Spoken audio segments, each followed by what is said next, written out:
Vamos começar o programa de hoje com um tema super bacana, que eu acho que é mais do que esclarecedor.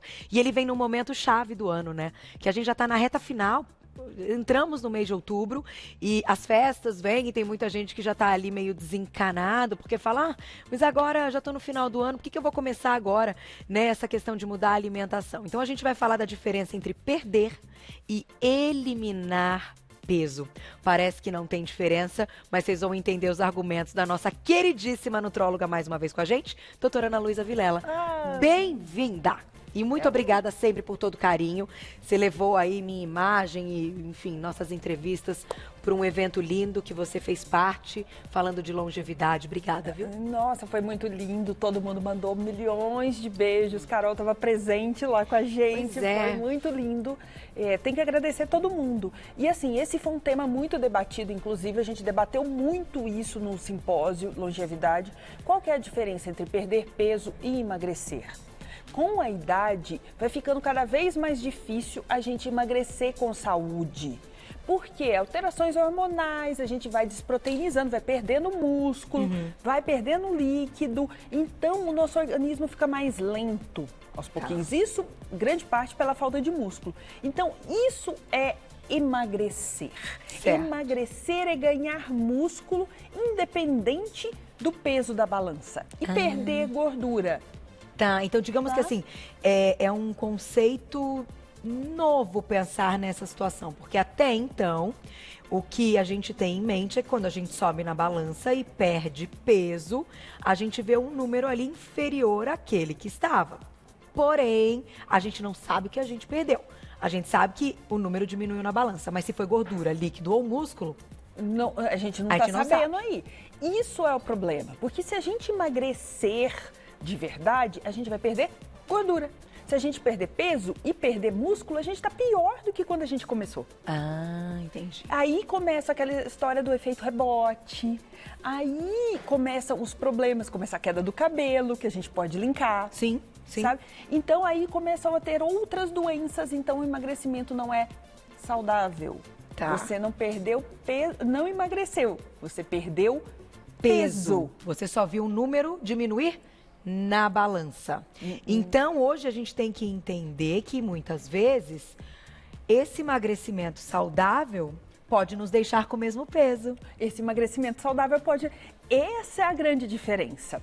A balança, ela não mostra isso, mas se você fizer uma bioimpedância, uma DEXA, exames mais corretos, o peso não é significante mais. Atletas são muito pesados. Verdade. Pessoas que malham muito são muito pesadas. Você sobe na balança e fala, mas como assim você tem esse peso? Sim, a musculatura é pesada. Gordura não, gordura é grande e leve, né? Também pesa, mas assim, o volume dela é maior. É maior, claro, 1 quilo é 1 quilo de um ou de Do outro. outro. Porém, o volume que ela ocupa por ser mole... Enfim. E ela é disforme, né? Então ela atrapalha o corpo. Tá? Eu trouxe até umas imagens. Vamos lá, doutora, vamos começar. Olha que legal. Isso aqui é uma pessoa normal e esse aqui é uma pessoa acima do peso com muita gordura visceral. Tá. Olha a virar aqui. diferença. Ups. Olha aqui por cima. Olha Ah a diferença. Como a gente tem uma camada de gordura muito maior e os nossos órgãos estão permeados de gordura. Entendi. Entendeu? Isso é uma grande... Isso mostra... Essa gordura superficial é a gordura de guarda. É aquela gordura que a gente usa para trabalhar, quando falta, quando a gente entra em jejum. Tá. Essa gordura que fica entre os órgãos é uma gordura metabólica. Ela interfere, sim, no nosso metabolismo e até na formação de hormônios. Então, a queima da gordura, aquela aparente e aquela visceral, é diferente? Ela é diferente. A gordura visceral, ela é muito mais difícil queimar. Esse é o verdadeiro emagrecimento. Não sabia. Bom, pra mim, gordura, mesmo que seja visceral, enfim, ela teoricamente iria embora da mesma forma que qualquer outra gordura. Não, ela vai, só que ela é uma gordura de guarda além da outra. Ela é mais difícil. Ela é mais difícil. Essa aqui é uma gordura inflamatória, essa aqui que dá celulite, né? Essa superficial. Tá. A de dentro dos órgãos levam diabetes, síndrome metabólica. Entendi. Leva às doenças. Leva às doenças. A gordura superficial é estética. A gordura metabólica é metabólica. Doença é grave. E então, vai até colocando de uma forma que o público de casa se aproxime e se identifique. Tem muitas mulheres e homens que estão magros, mas que podem estar com essa gordura visceral. E que não é uma magreza, saudável. Então, essa pessoa precisa emagrecer. Aí você pega um magro e fala assim, você precisa emagrecer. Que coisa. Ele vai falar pra você, como assim? Eu tô com peso ótimo. Peso é relativo. É essa mensagem que vocês têm que levar daqui hoje. Que legal. Que peso é muito relativo. A gente se depara com pessoas magras com excesso de gordura visceral. Um lugar muito simples que a gente começa a identificar que o problema existe é no fígado. Quando a gente faz aquele ultrassom de rotina, aquele exame, apareceu esteatose hepática. O que é isso? É essa gordura visceral que está permeando o fígado. Então, ela está comprimindo as célulazinhas do fígado, fazendo ele trabalhar menos. Aonde a gente metaboliza gordura? No fígado. Se o fígado já está comprometido, por pouquinho que seja, a gente está atrapalhando a queima até da superfície. Entendi. E minha diretora acabou de perguntar, então já colocando a pergunta dela. Como é que a gente queima essa gordura? Como é que a gente mantém, então, fazendo a comparação? A gente não só perde peso, mas a gente emagrece com saúde, doutora. A dieta é fundamental nesse processo, porque bons alimentos nos ajudam a queimar gordura, juntamente com o ganho de massa muscular. Então, proteína é fundamental, tá? Aminoácidos são fundamentais. Por quê? Quando a gente aumenta a musculatura, a gente deixa o nosso corpo forte, ele necessita de mais energia. Se antes eu gastava 1.000 calorias, com mais músculo, agora eu gasto 1.200. Então, eu tenho um déficit de 200 aí que eu tô gastando essa gordura. Tá. Fita métrica, para quem tem em casa, é um ótimo...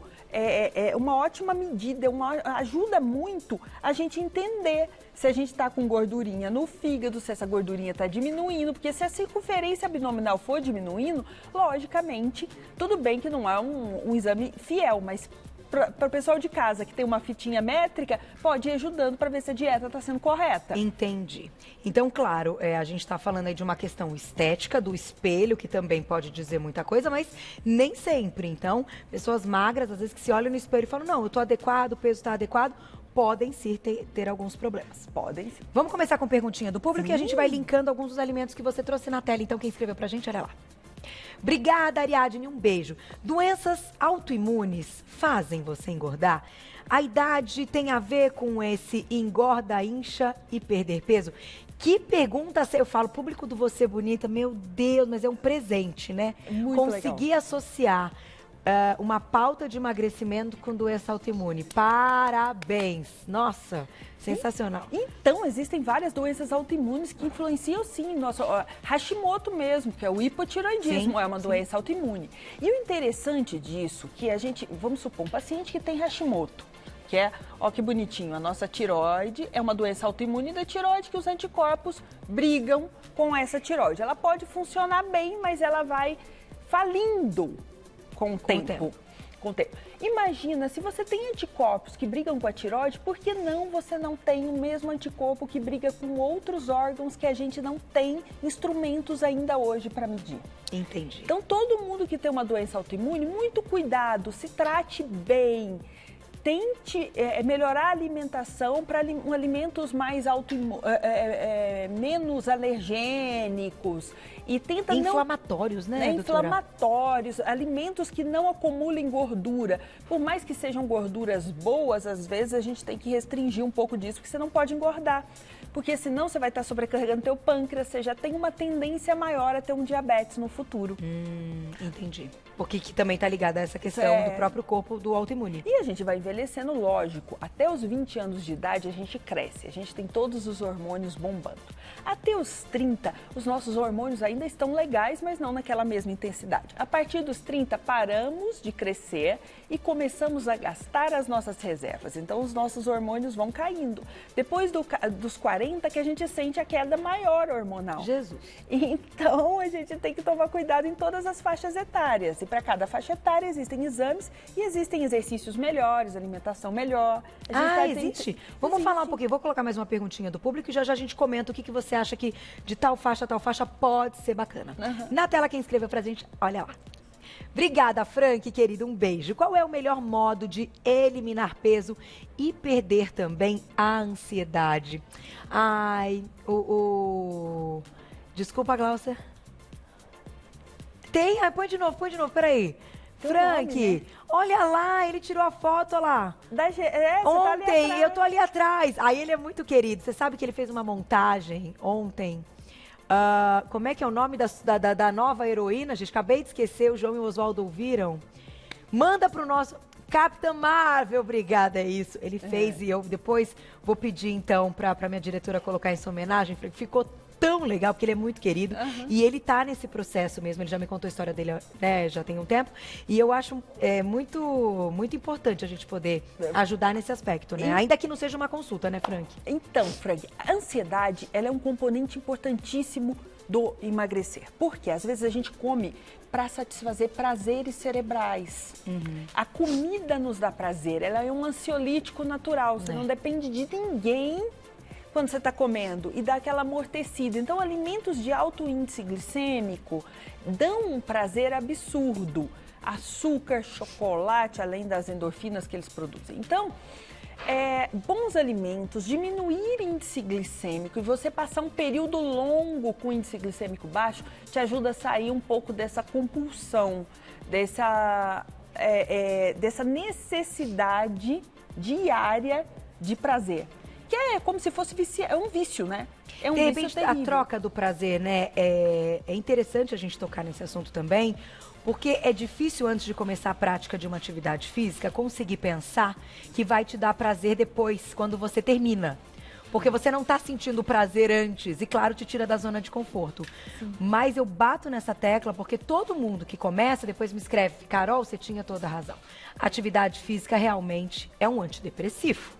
É um anti-ansiedade, porque você termina leve. Mas é só quando termina, gente. Não adianta tentar adivinhar isso, né? Você tem que saber que vai dar certo. E é com a rotina também. Não adianta você fazer exercício uma vez só, que a primeira vez você vai sair todo dolorido e não vai ser prazeroso. Da segunda vez, menos dolorido e mais prazeroso. Aí é o pouquinho que você vai criando ânimo. E para você começar, o que eu sempre indico? Pega uma atividade física que te dá muita alegria, que pode ser em grupo, pode ser uma dança de salão, mas você tem que ter um objetivo. Você quer melhorar, vou aprender amanhã um passo. Isso ajuda muito, porque às vezes, quando a gente está acima do peso, academia, ginástica é meio opressor. Você fala assim, putz, eu vou para lá, não gosto. Mas, na verdade, é um começo. Então, fui fazer uma natação. Foi me empolgando, logo você está na academia fazendo musculação para quê? Para melhorar seu empenho e a sua resposta na natação. Então, assim, procure uma coisinha que te traga um prazer absoluto, que você sai com seu filho no parque, qualquer coisa para começar. Quando esse prazer vier, é muito mais fácil de você aceitar e aprimorar isso. Verdade, tá aí. Beijo, querido. Depois eu mostro pra todo mundo essa montagem que ele fez, ficou muito legal. Na tela, a próxima perguntinha do público, olha lá. A gordura no fígado pode provocar, então, algum sintoma? Vamos lá, doutora. Então, até a gente já tinha comentado um pouquinho, né? A gordura do fígado, esteatose hepática, ela tem vários níveis. Desde o nível leve, médio e uma esteatose grave. Tá? Então, quando ela é leve, ela é muito pouco sintomática, mas a gente já sente alguma dificuldade até de digestão, mas são sintomas muito inespecíficos. Numa gordura grave, a gente já começa a ter uma falência hepática. O fígado já não começa a fazer suas funções como deveria. E é uma doença grave que pode levar a varizes de esôfago, aquela barriga cheia de água. São sintomas graves. A pessoa pode ficar até meio amarelada nisso tudo. E pode até ter uma crise assim de dor, né? Uma coisa meio que parece uma dor no estômago. O fígado não dói tanto, Carol, mas a compressão abdominal, sim. Refluxo, o fígado vai tomando um tamanho muito maior no abdômen que deveria e acaba apertando os outros órgãos, sabe? Entendi. Olha lá, então tem que ficar ligada. Claudinha, um beijo, tô com saudade de você. Vamos para a próxima perguntinha do público na tela. Qual alimento não deve ser consumido em uma dieta cetogênica? Um beijo para Joana, já que estamos falando de emagrecimento. Então, qual alimento? Vamos pensar num alimento super saudável que todo mundo adora. Batata doce. Batata doce todo mundo acha que é a vedete das dietas, não é? Pois é. Então, é um alimento que, se você está procurando uma dieta cetogênica por algum período, a gente deve excluir, tá? Nesse período da dieta cetogênica. Muito bom. Fazer o segundo, colocar mais uma perguntinha na tela. Muito bom, doutora Amanda. Lau, beijo, obrigada. Por que é tão difícil perder gordura abdominal? Pode responder. É difícil. Ah, então segura que a doutora falou que você... Cláudia falou que você vai responder já. Eu vou dar uma super dica agora. Agora, gente, segura. Que tem aqui, ó, dicas da doutora e dicas minhas aqui também, né? Vamos responder a perguntinha? Vamos lá. Na tela. Por que é tão difícil perder gordura abdominal? Por que é tão difícil? Porque essa gordura foi guardada ali porque provavelmente você consumiu mais do que você gastou. Então, para consumir essa gordura, você tem que sair total da tua zona de conforto. Tá? É exercício, é dieta, você tem que gastar mais do que você come. Se ela já foi guardada, é porque você já errou o processo. E não é muito difícil, né? Porque... É muita tentação, né? Não, e culturalmente falando, há anos atrás, ninguém tocava nesse assunto. Inclusive, por isso, Você Bonita foi pioneiro em falar de alimentação saudável e qualidade de vida há 9 anos. Se vocês forem lembrar, as pessoas não falavam sobre isso. Quando eu apresentava o Best Shop TV, que foi quando eu comecei aqui na TV Gazeta, eu já levava essa vida, já praticava muita atividade física. Por esse motivo, fui escolhida para apresentar o programa. Porém, vírgula, né? O que eu quero dizer... Vocês se lembram? Eu sofri uns bullying, porque eu falava desse assunto, sofri, e de repente a gente se deu conta que, ou a gente acorda, um negócio ia desandar mais ainda com as doenças, né? Hoje em dia, 60% da população brasileira está acima do peso. Então, hoje em dia é muito difícil a gente achar um tratamento, principalmente na rede pública de saúde, que entenda a cabeça do gordinho. Hoje em dia, a gente tem muita informação, mas as coisas são... A aplicabilidade disso é muito difícil dentro de casa. A gente não tem tempo de cozinhar, a gente tem que trabalhar mais, a gente sofre muito estresse. Então, entender, gostar e praticar é a chave do emagrecimento. Cuidar um pouquinho mais, acordar meia horinha antes para fazer uma marmita. Organizar o dia, Organizar o dia é fundamental para quem quer emagrecer. E não adianta, não existe fórmula mágica. Ou a gente consome menos do que a gente gasta, ou a gente não vai conseguir sair do lugar. Não é mágica, mas é matemática um pouco, né? É um pouco matemática. Lógico, existem várias muletas hoje em dia. Hoje em dia, a tchan da medicina é achar um jeito que a gente consiga emagrecer ou que a gente guarde menos. E sempre vai aparecer uma coisinha ou outra aí no meio do pacote. Mas a alimentação nunca vai mudar. A necessidade de uma boa alimentação, a necessidade de atividade física. Hoje em dia, infelizmente, a gente está muito concentrado em atividades físicas dentro de academias, que antigamente a gente fazia coisas a mais ao ar livre, né? Mas o mundo hoje está muito perigoso, tumultuado, e a gente não entra nesse mérito. Mas então, vamos fazer o que a gente pode. Exatamente, subir escada do prédio, tem um monte de coisa que é de graça. Tem um monte de coisa que dá para fazer, ir para padaria a pé, né? Umas coisinhas. Aumentar, né, aquele gasto em coisas simples também. Agora, doutora, a gente já está caminhando para o final. Vamos dar uma pincelada que tem na mesa, que é importantíssimo que você trouxe aqui. A gente está falando muito de gordura abdominal. Toda vez que você come uma bolachinha dessa, o índice glicêmico é muito alto. E a gente, como proteção para o corpo, transforma esse açúcar em gordura. Tá? Então, cuidado com esses alimentos. Coma isso, se você quer comer, coma com muita moderação e junto de fibras, para tentar diminuir um pouquinho do índice glicêmico do carboidrato, como um macarrão desse. Se a gente colocar bastante legume e verdura, a gente melhora esse macarrão. O ideal é consumir quanto menos carboidrato branco possível, para a gente estar perdendo gordura, né? Trocar o arroz branco pelo arroz integral. Se não gosto mesmo, Ana, o que eu faço? Vamos colocar bastante legume, verdura. E diminuir o arroz. E diminuir o arroz. Tá? E então, proteína, muita proteína. Bom, não vamos entrar aqui na discussão vegano, vegetariano, mas proteína. Proteína é proteína, independente da origem. Temos que consumir proteínas suficientes para nossa musculatura estar legal. Principalmente depois dos 40 anos, que a gente começa a mastigar menos. A dentição já começa a... Num idoso, por exemplo, as proteínas têm que ser mais processadas, porque o mastigar é difícil. E às vezes você nem percebe isso, você está comendo menos porque você tem dificuldade de mastigar. Que coisa. Sério? Não tinha parado para pensar. Mas seja a última a levantar da mesa. Termine por último de comer. Mastigue. Que dá mais saciedade, né, doutora? Bastante. Frutas. Escolha frutas com menor índice glicêmico, porque a gente vê muito isso no consultório. Nossa, eu consumo frutas o dia todo. Esses dias foi um paciente gordinho. Nossa, mas eu adoro fruta. A gente foi ver, ele consumiu uns 10, 12 frutas dia. Isso é muita coisa, às vezes. Muito índice glicêmico. Então, misturar. Dica, vamos fazer uma saladinha de fruta? Coloca maçã, pera no meio da manga, que é mais doce. Então, a gente vai fazendo esse mix para que a gente não tenha um índice glicêmico tão alto assim. No final, gente, nem tudo que é muito saudável a gente pode comer muito. Não, nem tudo que nem é saudável. Nem o bendito do alface, coitado do alface, né? Coitado do alface, maravilhoso. Doutora, obrigada. Obrigada, é muito prazeroso tê-la sempre aqui, principalmente nessa semana de comemorações. Obrigada. A gente ajuda muita gente, vocês com esse trabalho lindo também. Obrigada, viu? Obrigada, é um prazer. Quem quiser saber mais, vou deixar o contato da doutora. A gente vai aproveitar tantas mensagens que chegaram para transformarmos em temas para outras pautas. Podem deixar.